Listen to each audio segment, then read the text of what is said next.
Hello, welcome to a new episode of Germany in Focus, a podcast made possible by members of The Local. Today we're talking about the spy scandals gripping Germany at the moment, with several arrests in the last week. The city of Berlin is officially relaunching its €29 travel pass from July, but not everyone is happy, including the German government. So we're going to tell you all about that. With the citizenship law about to change in a couple of months' time, we'll look at when or if you should consider a legal challenge on your application. Finally, Germany is in the top 5 of a new international ranking on destinations for foreign workers. But just how attractive is it? I'm Rachel Loxton, and I'm in Berlin today with journalists Paul Krantz and Burnett. Hello. Hello. How are you both? It's good to be back in the booth again. Is anyone ready to tanzen den Mai or dance in May next week, since that is happening? Yeah, so we're recording this on the Wednesday. This episode goes out on the Friday, of course. And then the following Tuesday, right, in the evening, yeah. Is the day that we tanzen den Mai. Yeah. Clock strikes 12, and as long as we don't turn into pumpkins, we can keep dancing in the street, as people do here sometimes at that time of year, provided the weather holds up, of course, because it's been chilly lately. But anyway, I'm looking forward to spring proper, I should say. And then on May the 1st, of course, it's a public holiday. Indeed it is. Yeah, it's nice to have some things to look forward to. Some dancing. Yeah. It's been a bit brutal with the winter weather suddenly this week. Yeah. Some campaigning for workers' rights on May the 1st. Yes, because that is indeed what that holiday is actually for. I thought we should clarify. Yes, it is true. You're going to be out there with your placard. Of course. Okay, so let's start with what's been in the news. We've had a few high-profile stories this week about alleged spies in Germany. The most recent incident involved an aide working for a member of the European Parliament for the far-right Alternative for Germany, or AfD. So this employee has been accused of working for the Chinese Secret Service. And last week, 2 suspects were accused of spying and plotting attacks on Germany for Russia too. Aaron, let's start with the recent arrests made concerning people accused of spying for China in Germany. What can you tell us? Well, Rach, so AfD MEP Maximilian Krah's assistant has been accused of spying for the Chinese Secret Service by providing information on negotiations at the European Parliament, but also by spying on members of the Chinese opposition in Germany as well. Many of those opposition members may indeed be have had asylum granted in Germany, for example, but he's one of those people that the Chinese Secret Service would have allegedly contracted to keep tabs on them. So this is what he's accused of at the moment. This comes very shortly after 3 German nationals were arrested and accused of providing China with secret maritime technology. And at the same time, British intelligence also made arrests of its own after finding 2 men who were passing sensitive documents to China for a couple of years now, according to the accusations that they've made. So it's quite clear that Western countries, including Germany, are particular targets for China at the moment. Yeah, it seems like the intelligence staff are working overtime right now. Yeah, no, they certainly seem to be. All of these plots uncovered in such a short period of time. It's been quite the arrest bonanza, if you will. How does this involve the AfD, and what are they saying? So the AfD is saying, well, they're not saying very much at all about this right now. The party claims that the allegations are disturbing, but they won't comment further as the investigation is ongoing. So all of that said, when it comes to interference and spying by hostile authoritarian dictatorships, though, it's not as if the AfD has a lot of credibility. One of the AfD's members of the German Bundestag, who actually sits on its Foreign Affairs Committee, was recently caught on camera taking about €20,000 of Russian money. And what's more, Krah himself, so that is the MEP whose assistant is accused of spying for China. He himself recently denied allegations that he took Russian money. So there's no shortage of accusations and allegations and various evidence flying around about the AfD and its links to hostile foreign powers, particularly authoritarian dictatorships like Russia and China. That is not an isolated incident. There are several investigations confirming the swaths of money that AfD members and activists receive in Russian money. And now one of its European parliamentary assistants, of course, is accused of spying for China. So another authoritarian dictatorship hostile to Germany's interests and values. It's quite a patriotic record they got there. Is this doing any damage for the party's ratings? Well, I mean, preliminary polls would suggest that yes, maybe it is. I mean, we'll have to see if that stays sustained over a period of time. We don't know that. But months ago, the AfD was riding high in the polls on 23% or so in public polling. It was second in polling behind the CDU for a long time in national polls. Now, the AfD still does have a pretty strong showing in polls when it comes to eastern states, and there are three of them, of course, voting in fall in state elections. But what I do find interesting is that recent polls, including ones for the European elections, which are coming up in June, show the AfD on 16%. So quite a drop for them based on, compared to what they've been doing recently. Aaron, what do we know about the arrests of the alleged spies for Russia, this news that broke last week? Right. So another spy plot that we get to bring to your attention. Two German-Russian men were arrested in Bayreuth in northern Bavaria, and they're accused of helping Russia plan attacks in Germany, particularly by scouting locations that include military facilities, including facilities where Ukrainian soldiers are trained to use certain tanks, whether those tanks are Leopards supplied by Germany or indeed Abrams that are supplied by the US on American bases that are in Germany. So these men are accused of taking pictures of these facilities to kind of map them out and scout them out and then to pass those pictures on to their Russian handlers. And these attacks would have been intended to undermine support for Ukraine. We know already that one of these men did fight for the Russians in eastern Ukraine from 2014 to 2016 during its initial invasion of the country, of the east of the country. Just how serious of an offense is espionage in Germany? Well, that depends a bit on how serious the case is. Of course, Germany is no stranger to espionage. Absolutely. With, of course, all kinds of stories in Berlin that you can see about the Stasi and all of their operations here on their own people and, of course, on West Germany and other Western powers. Some spies caught in Germany have been sentenced to 8 to 10 years.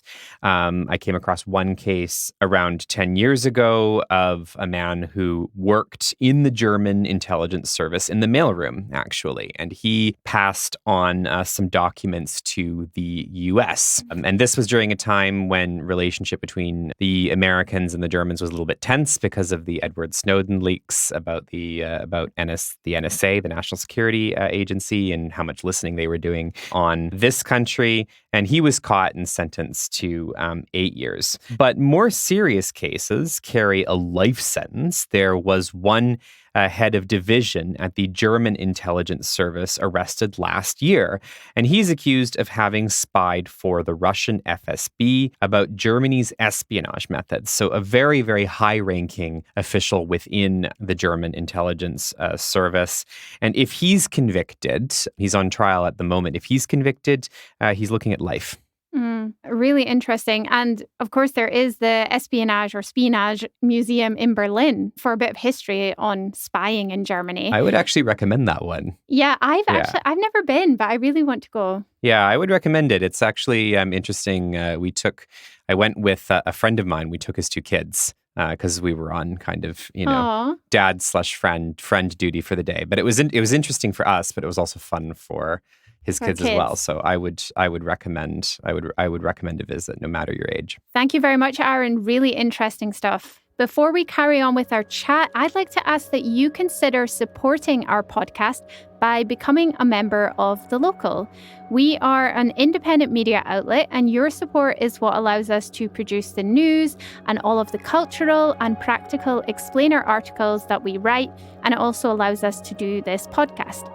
If you'd like to join, you can find a link to a special offer for podcast listeners in the show notes, or you can access it directly at thelocal.de/podcast offer. People living in Berlin have the option of getting a €29 per month travel pass, which will allow them to go about on the buses, the trams, the S-Bahn, and the underground from July.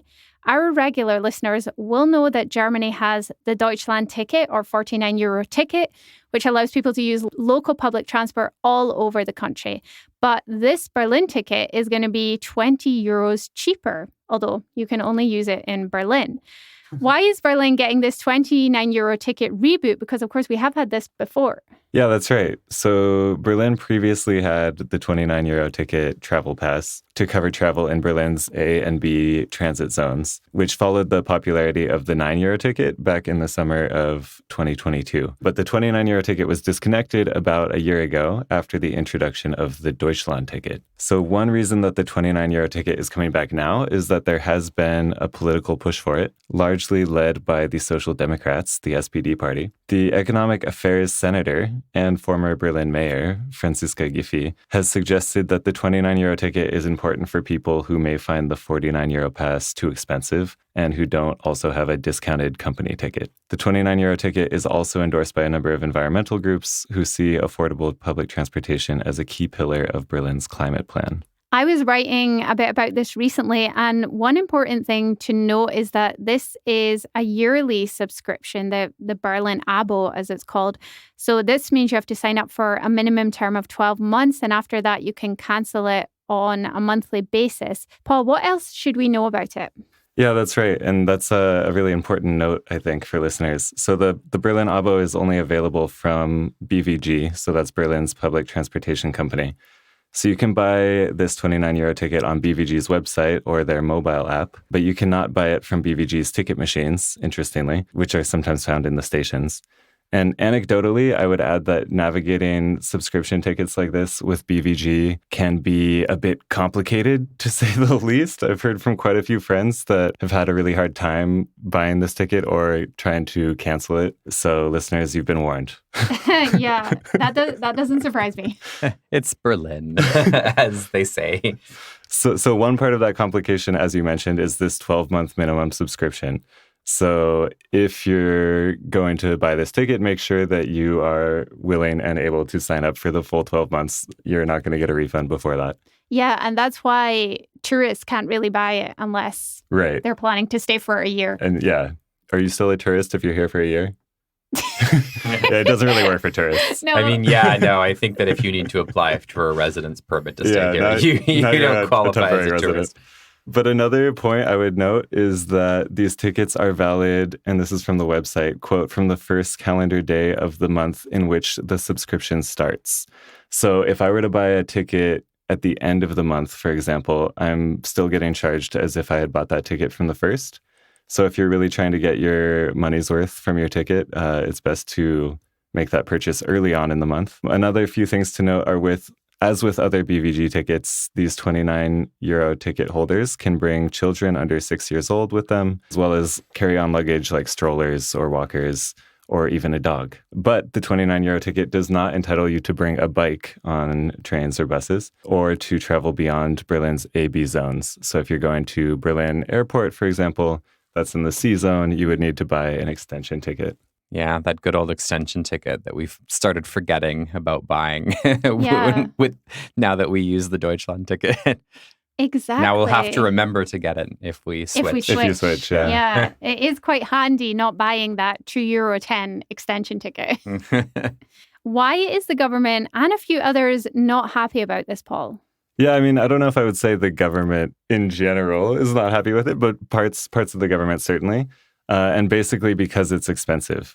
So the Transport Ministry has said the 29 euro ticket counteracts the aim of the Deutschland ticket, which is to radically simplify complex fare systems and streamline structures in the transport associations. Whereas one ticket was trying to kind of give this affordable option and really streamline everything into this one option. Now there's two. It's complicating things a little bit. Additionally, politicians from Bavaria didn't miss their chance to weigh in on Berlin's use of public funds here. Bavaria's transport minister told the Tagesspiegel that with the 29 euro ticket, Berlin is, quote, using Bavarian money to finance a discount for its local passengers. I mean, it is true that Berlin does need a lot of support, doesn't it, from the other federal states? A lot of support. Yes. Yeah, I mean, there's a lot of money going into things here. And yeah, in fairness to his comment, we should note that the 29 euro ticket is expected to be quite costly for the government and that the state has already set aside an annual sum of 300 million euros for it. And that's in addition to about 135 million euros that's already being spent to maintain the Deutschland ticket for Berlin users.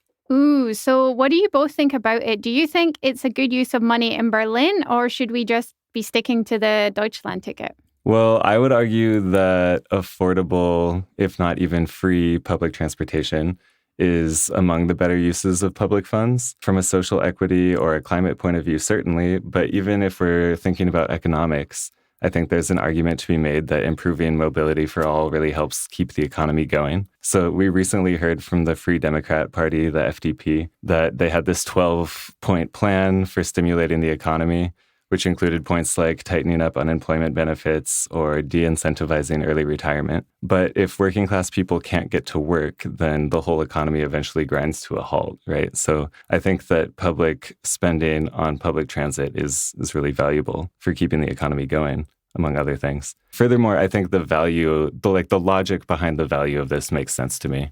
I mean, if I can pay 49 euros per month to travel anywhere in Germany and use all of the public transportation services, then certainly I should pay at least a little bit less to only have access to Berlin's public transportation. At least that's how I see it. I don't know. I think it depends on whether the ticket actually accomplishes what it sets out to do, part of which is to increase ridership, right? To get more people onto public transport, which of course comes with various environmental benefits, certainly, when, more people have that option. But from that perspective, I think it's a good thing. All that said, this is a city that is regularly in a challenging financial position. It does come to a question of fairness when it comes to, things that are within Germany itself. But I think maybe the biggest question I have here is, if the amount of money that maintaining this ticket requires, is money still available, for example, for maintaining the public transport system in Berlin the way that it needs to be. We know what happens when you have a train network that isn't properly maintained, Deutsche Bahn, for example. So just something that I think probably could be watched a little bit over the next few years to see what happens. Yeah, I kind of wonder if it is the best use of public money, just because I think a lot of people can afford the 49 euro ticket. It's already quite a good deal, especially compared to other European countries. There's already like a social ticket in Berlin, which is for like unemployed people and younger people and things. For me, it's just a bit like, could people just afford to pay the 49 euro ticket when there's already support for those who can't afford it, if you know what I mean? Yeah. I mean, it's good for me, for example. Yeah, I mean, it's cheaper transport. I might change over anyway. So let's see. Yeah. Assuming that the BVG system, of course, allows me to do it, as we've just been discussing right now. Lots of foreign residents in Germany who are considering an application to become German have a lot of worries about this one thing, the time it will take to process. As we chatted about before, some authorities are taking years to get through citizenship applications, and in places like Berlin, there's already a major backlog. So Aaron, tell us, you've been looking into when you should perhaps consider asking a lawyer to take on your case. So you spoke to a German lawyer about this. What is the advice? That's right. So I spoke to Andreas Moser. He is a lawyer based in Chemnitz, but he works with clients all over the country. He specializes in citizenship, immigration, and family law cases. And he basically tells me that the first step is to make sure your application is presented very nicely and neatly in an organized way. And that will basically make sure that if you run into problems with the authorities later, that your legal case, should you need to, take one up, will be stronger. He kind of has a step-by-step guide in terms of when you should actually speak to a lawyer. He suggests that you wait for 3 months, you file that nice application, wait for 3 months. And if you don't hear anything after that particular time, you might consider or start considering filing something that is known as an Untätigkeitsklage. Such a great German word. Yes, it basically means an action for an authority's failure to act. Oh, wow. Yeah, and you file that with an administrative court. By the way, you can file an Untätigkeitsklage for just about everything in Germany. So you can file it because of a citizenship application. You can also file it, if a residency permit or a visa is taking too long. You can file it if a building permit isn't coming in. Like basically any kind of time you deal with authority of a German state, you can take them to administrative courts if you don't hear back in a timely fashion, and you can file an Untätigkeitsklage against them. So you have some legal recourse there. What are the benefits of submitting an Untätigkeitsklage? Oh my God. An Untätigkeitsklage. That's a really hard word to say, actually. It's a great word. So, what are the benefits of submitting this call to action complaint? Okay.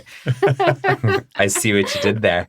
So if your application is well prepared, as we've talked about before, you can argue that the authority has no justification for why processing it is taking so long, and you might get slipped to the top of the pile if you go this particular route. And there's a few reasons for that. First of all, it takes longer to respond to an Untätigkeitsklage than just to process your application. So the authority might just do it ironically, to save time. Second, although you have to front the costs of filing an Untätigkeitsklage, if the administrative court finds in your favor, the authority is then on the hook to pay those costs back to you. Finally, if the court finds in your favor, they will also give the citizenship authority a deadline to actually process your application. And that deadline will typically be around 2 months. The court will be like, okay, you are mandated to make a decision on this application by this date. Period. So that's a lot better than the years that some people have waited, according to many of the horror stories that we've certainly heard here at the local, right? Mm-hmm. So important questions. How much does this cost, and should you do it in the first place? So cost is a big consideration because this is 500 euros plus lawyer's fees, which can run you up 1,000 euros or so. So 1,500 is very typical, and that can also vary a bit as well. Again, you get that back if the court decides for you. So it's useful to really make sure that that application is well prepared so that you stand the best possible chance of winning and getting your money back should you have to go this route. All of that said, Moser does say that threatening to file an Untätigkeitsklage can sometimes be enough to scare an authority into acting without you actually having to go through the trouble and the cost of filing one. So after you haven't heard anything for at least 3 months, let's say you could write them and say something like, is there anything else you need? If yes, please respond. If I don't hear from you by such and such a date, and then maybe you give like a good month or two as a reasonable deadline. If I don't hear from you by then, I will file an Untätigkeitsklage against you. Ha ha ha, bum bum bum. Yeah. Makes you feel pretty powerful, doesn't it? I can tell you've done this, Aaron. I've not done this. No, it's just... You just dream of it. Yeah, it's just, hey, there are tools that you have to fight against German bureaucracy. I mean, this is empowering fight bureaucracy stuff. With bureaucracy. Yes, exactly. Fight fire with fire. There you go, German style. Now, Moser does say that in his experience, this threat actually is often enough to get an answer without you actually having to spend the money on court fees and a lawyer to file one for real. Now, you can get a lawyer to help you draft the threat to the authorities if you want, but that's not typically necessary, according to him. You can threaten the authorities without needing a lawyer. However, if you do actually get to the point where you really do want to file for real, it might then be a good idea to consult a lawyer to actually prepare and file it for you. A big reason for this probably is I struggle to think of a lot of even C1 speakers, like myself, who would be able to argue the finer points of German administrative law in front of a administrative court judge. I know that I would struggle to do that. So, and of course, if you do this, you want to be sure as possible as you can, that you can win, right? So, why not increase your odds there? Okay, thank you for that, Aaron. Little recap, the new naturalization law will mean residents in Germany can apply for citizenship after 5 years of legal residence, not 8 as it is currently, and even after 3 years in some cases. And it will allow dual citizenship or multiple nationalities for all. And that's coming into force on June 26th. Okay, we're moving on. Germany is in 5th place in an international ranking looking at which countries are attractive to foreign workers. According to the survey, Berlin is also among the top city destinations for those looking to move abroad and work.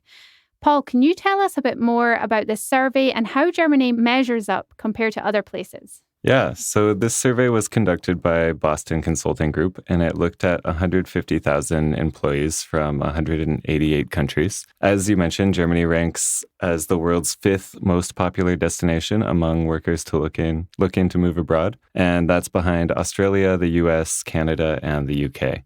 And by the way, personally, I was interested to see that Australia is at the top of this list. It's up from 7th place 10 years ago. So I would go there. Interesting that Germany is the highest ranked non-English speaking country. Also, I know. Yeah. So, and then additionally, Berlin ranked as the world's 6th most popular city destination, behind London, Amsterdam, and Dubai, among a few others. Cheaper than all those, though. Yeah. So while Germany does rank quite high, I think it's worth noting that its position has slipped a bit in recent years. In 2018, it was ranked as the 2nd most attractive country for foreign workers to move to, behind the US. And now it's down to the 5th. Germany scored really well for its quality of job opportunities and its quality of life and climate. Interesting a bit that Germany is ranked as having a nice climate here. This is such an amazing climate. I guess it really depends on where you're coming from. Exactly. But on the other hand, it scored really low for its visa and work permit processes. No. And its innovation and digitization. You don't say. So overall, the survey found that nearly a quarter of those surveyed around the world said they were actively looking for a job abroad. And more than 60% said they would be willing to consider moving to another country in principle. What about Germans going abroad? Are many people attracted to moving away from Germany? Yeah, not at all. They love it here. The survey found that German workers, including immigrants and foreign residents who are currently here, really weren't very interested in seeking out work opportunities abroad. About 7% of 14,000 respondents from Germany said that they were looking for jobs abroad. And among those, Switzerland and Austria were the preferred destinations. So it seems like once you're in a German language speaking country, you stay. You stay there. Yeah, it's so hard to leave. Countries with the highest numbers of workers willing to migrate included several African countries, with Ghana in the lead. So I think it is fair to point out that a big part of German workers' contentment is probably linked to the fact that Germany is still a relatively prosperous nation and still has decent wages and a good standard of living, despite kind of the negative economic news we've been hearing lately. But even so, compared to Italy, Great Britain, or the US, Germany had about half as many workers who wanted to work abroad. So there's certainly something that Germany is doing right here. Yeah, really interesting. So Germany is obviously desperate for skilled workers to come from abroad. We've talked about this a lot in previous episodes. What do you think are the aspects about Germany that make it attractive to foreigners looking to work and choose Germany? Yeah, I mean, for me as a citizen of the US, I think looking at Germany, it offers a better work-life balance and better working conditions kind of generally across the board. Vacation time, for example, is one thing I always think of. In the US, 2 weeks is still kind of the standard vacation time each year in most companies. Whereas here in Germany, it's like a minimum of 4 weeks for all full-time workers. And there's also significantly better benefits for things like parental leave here or a more affordable healthcare. Though you can make an argument along similar lines, perhaps for other European countries. But personally, yeah, I moved here to study for a master's program here in Berlin. And I was coming from South Korea actually at the time. So personally, I wasn't really weighing Germany against the US and considering these factors much at the time. Mm-hmm. But I was very aware that grad school here, even me going to a private English language program, which was pretty expensive by German standards, still, it was cheaper than comparative degrees in the US. And personally, I also was very excited about the idea of living in Berlin. Oh, I moved Cool. to Germany originally to study, get in touch with my heritage, get better at the native language of my Oma and Opa. But I moved to Berlin in particular because of the city's legendary openness. It's one of the gayest cities in the world for sure. And the size and the diversity of the community here really attracted me right away. It felt like home. Definitely echo the sentiment about vacation time and also being able to travel in general. I mean, there's so many places that you can get to in just a couple of hours of flying. And flying is actually affordable, that we can't say that necessarily where we're from in North America, for sure. At the time that I moved here and for a long time afterward, this city was an affordable place to live where you could still have a pretty good life, even on a modest take home. That's less the case today than it used to be. But if we compare Berlin or Germany in general to places like London, Paris, Amsterdam, or others, it still looks pretty good to potential newcomers that I've spoken to. From a cost perspective, the big downside is there just isn't enough housing. And even people who can afford more expensive accommodation in many parts of Germany, not just Berlin, just simply cannot find places here. I've heard that story many times in the last few years, even that it's a bit easier to buy than to find a place to rent. So some people just go straight to buying because they literally cannot find a rental contract anywhere. The government has been missing its annual target of 400,000 new homes every year by a lot, such that even people who want to come here and have plenty of skills to contribute are finding it more and more difficult to actually, do that. Once you get here, though, yeah, I would concur. You have a health system where you can often actually be seen in a timely manner. That is not the case in many other Western countries right now. You also have excellent local public transport, as we've been talking about. Even if Deutsche Bahn is a mess, there's a lot of things that do work well for the tax money you put in, however much we might like to complain about some other things. Yeah. Well, thanks for sharing, guys. I think similar to you, I didn't move to Germany for working. I moved because I wanted to try living abroad and I went freelance. I was a journalist in Scotland. But since working in Germany, I do really like how kind of high the quality of life is, and the healthcare system is a big one for me, and the climate compared to Scotland is honestly one reason, which is obviously it's all relative, not to do with work, but yeah. What could be improved upon? Anything you've come across in your own experience? Bureaucracy is obviously a big thing, but I'd be interested if you think there's anything else as well. Well, I think it personally would help if German politics at all levels just stopped pretending that so many of the country's problems can be fixed through minor adjustments, as opposed to big ideas. Some ambition would really help, whether it is the digitalization of public services. That's much more advanced in other parts of Europe, or, the trains running on time. Keep in mind that a country that Germans sometimes love to make fun of for its dysfunctionality, that would be Italy. Yeah, it has a higher punctuality rate than ours for its trains, 67% versus our 64%. And Deutsche Bahn's current plan is to basically have us to 80% punctuality by 2030, right? And I mean, let's think about Ukraine for a second. It's in the middle of an existential war for its own survival as a sovereign nation.